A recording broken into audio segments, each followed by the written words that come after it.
Hello, and welcome back to part 8 of Fred's arcade build. Now, firstly, thanks once again goes to Simply Austin, as if he has already not done enough to help me, he has now featured me on his Facebook page. So Fred gets fame at last! No, seriously. Simply Austin is helping me immensely with his tutorials on YouTube, and also telling me the places that I can get all of these great retro games loaded onto my arcade machine. So it's great that we might see a few more arcade enthusiasts coming over to the channel. Everybody is welcome here. Just to recap, I'm building one of these arcade machines. I generally do an update once a week on the videos. Yeah, I know it's a bit slow. I do apologise for that. And that's normally on a Monday because that's my day off of work, and I generally work in the mornings on the arcade machine.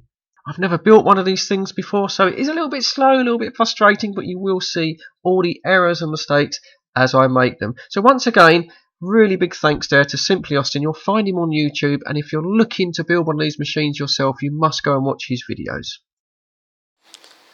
So here we are, been a bit of an ordeal.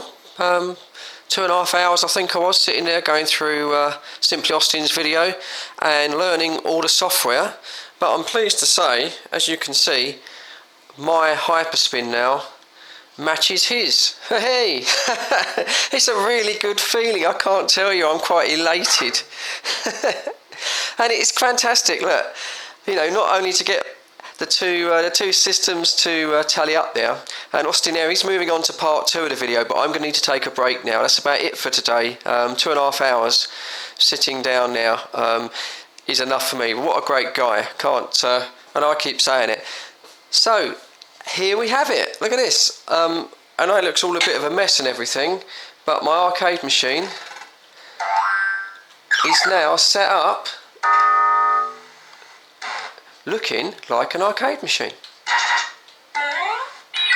Obviously I haven't quite got the games completely kind of keyed up together yet at the moment. You know, I guess that's going to be in part 2. But here we go. Fantastic, isn't it? I'm really impressed. It looks like a piece of crap, doesn't it? What with it, but you know, but that to get this far, I'm actually really impressed.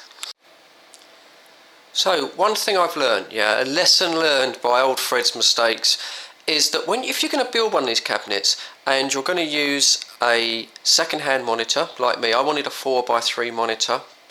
What you have to bear in mind is that compared to modern monitors, the older monitors have a very narrow field of view, very narrow viewing angle. Now the mistake I've made with fitting this monitor is that when I was adjusting the back support, of course I was standing up holding the monitor, and I've adjusted it perfectly great for when I'm standing up. Now when you sit down, when you get lower on the monitor, you then start losing the field of view and it starts going sort of dark at the top. So the effect of that is I now have to make some adjustment on the monitor to make it a little bit more upright. 2 ways I could do that. I could just simply re-drill into the cabinet and move the back plinth, if you like. That's fine, but then of course I have to bear in mind that this is an old monitor and this monitor could foul at any time. And also, you know, in the future, if I'm going to upgrade this cabinet, which I'm sure that I will, I may wish to put in a larger, say 20-inch widescreen monitor. And if I've altered the back plate, well, then, you know, it just means altering it all over again. So what I've decided to do, and I don't know if you can see this, I'll try and get in the best I can, is that I've ordered some long M4 little bolts there. And just for now, just to get a rough adjustment, I've just wedged in a couple of pieces of wood. And I'm just going to sort of tilt the monitor slightly forward by using longer bolts, which does give me kind of a independent adjustment, if you like, so I can get the angle as good as I can sort of possibly get it. So as I say, that's one of the things that I've learned straight away. Certainly when you're fitting your monitor, sort of basically sit down and stand up at the same time. Make sure that you've got the correct angle, otherwise you're going to have to play about with it like I'm doing now. So some more really good news for the arcade computer is the fact that my ongoing upgrade of the sim racing computer up in the loft is carrying on, and I've ordered myself a pair of these Hyper Fury RAM sims. Yeah, 8 gig, going to go into the currently one up in the loft, and they're quite nice really. They've just got this sort of metal heatsink affair on the chips themselves. I don't know, it's supposed to disperse the heat when you're really pushing this stuff. I don't know, it looks good anyway, but I needed to put 8 gig up into that computer in the loft, I say, because it's running Project Cars at the moment. It's just taking one look at its 4 gig of RAM and it's going no chance. So at least 8 gig, at least I meet the minimum requirements. So the after sort of effect of that is that the 4 gig that I've currently got up in the loft, I will then be able to bring down, excuse the camera work, and we can swap out the 2 gig that is currently in the arcade machine motherboard. So that's now going to have 4 gig of RAM, so that's double what I've currently got. Also, of course, I've got the Windows 7 32-bit operating system to go on it as well.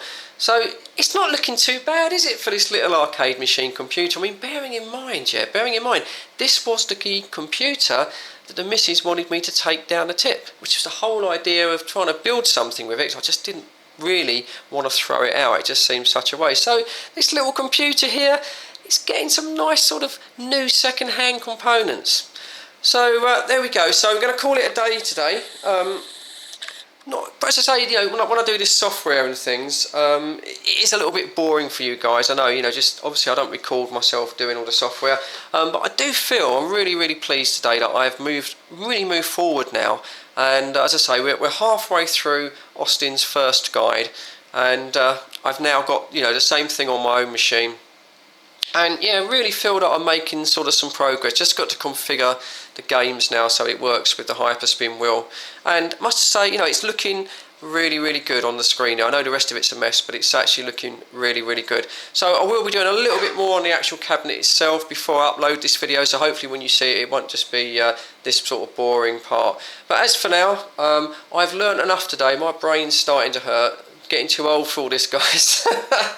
This is like your granddad sort of builds an arcade machine. Oh, I feel that old some days. Anyway, but yeah, I'm done for today, and so we'll do a little bit more later on. But as for now, catch you on the next bit, and thanks for watching so far. So one little workaround that I'm going to have to do is to try and cut down on the amount of plugs that I've got, because as it stands I have to use two 240 volt outlets. One power supply goes into the power supply, and then the other 240 goes into the monitor, which does run on a 12 volt supply, but it draws about I think it's just over 4 amps, so I can't run the monitor from the 12 volt computer supply. Fortunately, thanks to Sean, the marquee light runs on 12 volts, and that's easily powered by the power supply, and also the little stereo amplifier, once again powered by the amplifier. But I'm still left with 2 power plugs. I don't like that, do you know what I mean? I just want it to have one power plug coming out and that going into the wall socket. So that's a little problem I've got to solve, and I've been thinking about it, and I reckon probably the easiest way to do it is to probably mount this AC transformer there, and then pick up a 240 supply from the back of this socket on the power supply here. Now unfortunately I wasn't really thinking ahead, and I've firmly stuck this down with clear silicone, so I don't really want to disturb that because it will never go back. I reckon there's a chance that if I shorten this lead, I may be able to enter the power supply casing here, and then by pulling out of the main supply plug, just solder straight onto the back of it. So that will basically come out of there, and then that I can just fix on there. So that's the idea. I need just to pull this out and have a look at the clearance behind it, and see if that is viable, but there's no reason why I can't do that.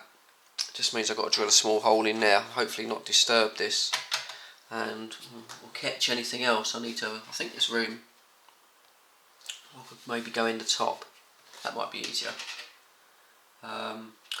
I'll have a better look when I get this out. But anyway, that's what we're going to try and do today. Move ahead on that and leave the software for a little bit. I kind of got a bit over sort of stimulated with the software, and so I still need to get that part 2 done, which I will do. But for now, we're going to just try and sort this little problem out today.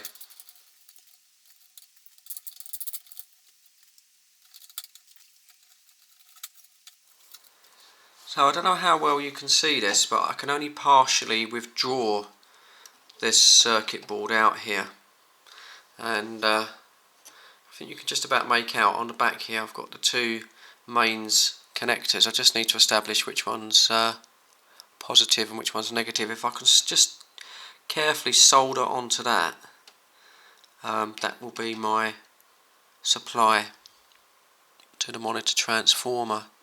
There's no reason why.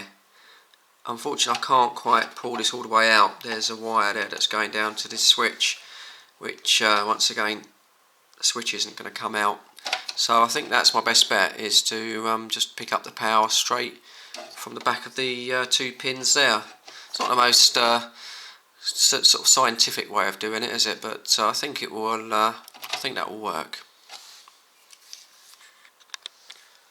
Looking at this little kettle plug here again, something that I find a bit odd is the fact that the bottom terminal there is the one that appears to be going off to the switch, I think.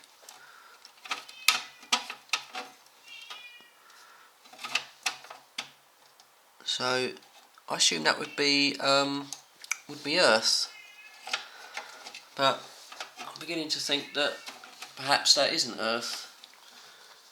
No, it seems I was right. It seems that the bottom one will be the earth, top right is live, and top left is neutral. So yep, right, I think we need to go ahead, make a hole, cut the lead down and get a little bit of soldering done.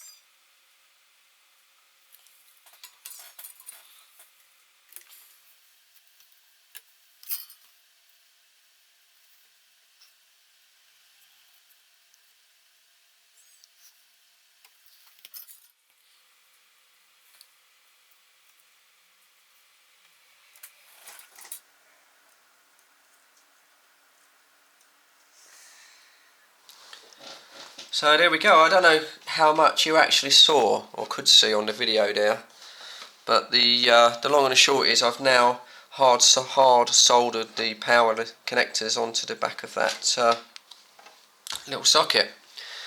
So in theory we should just have one power lead, which, you know, neatens the whole thing up. There's no way I was going to have 2 power leads. Should have done this really before I masticed or silicon down the power supply. A little bit of a oversight on my judgment there. So once again, you know, if you're following this video, think about your power sort of solutions and what power you're going to need before you go ahead and stick something down.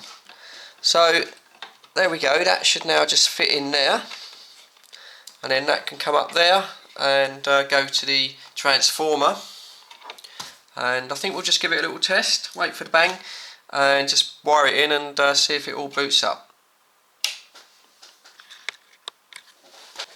So if I've got my wiring around the right way, we should see the little light there come on. If I've got it wrong, we'll get a bang, which would be nice, wouldn't it? Push that off at the moment. Okay, can you see it? Yay, power. So need to sort that out a little bit. That's pulling out there, but switch on. Okay, that will start when the machine starts. I'm not going to start the machine now. I know that works. So there we go. We've now got permanent power to the monitor, and then when the computer starts, we'll be away. Just a bit careful with that wire. Don't want that coming out. But basically, I just need to fix that onto there now. Not sure how I'll do that. Maybe silicone again. That silicone seemed to work quite well. But it don't look too bad, does it really? It's quite a reasonably neat solution. Bit of a sort of Heath Robinson maybe solution, but there you go. It works for me. So we've now got power going into the monitor then just on the one lead. Excellent stuff. Right, we've sailed past the 15-minute mark, which is my cut-off point for videos, and I was going to end the video here, end it on a high, but then I hit a really bad problem. So I decided to show you that this week. So I'm now splitting this video into 2 parts. So the link to part 8B, the second part, should now be on the screen. So give that a click.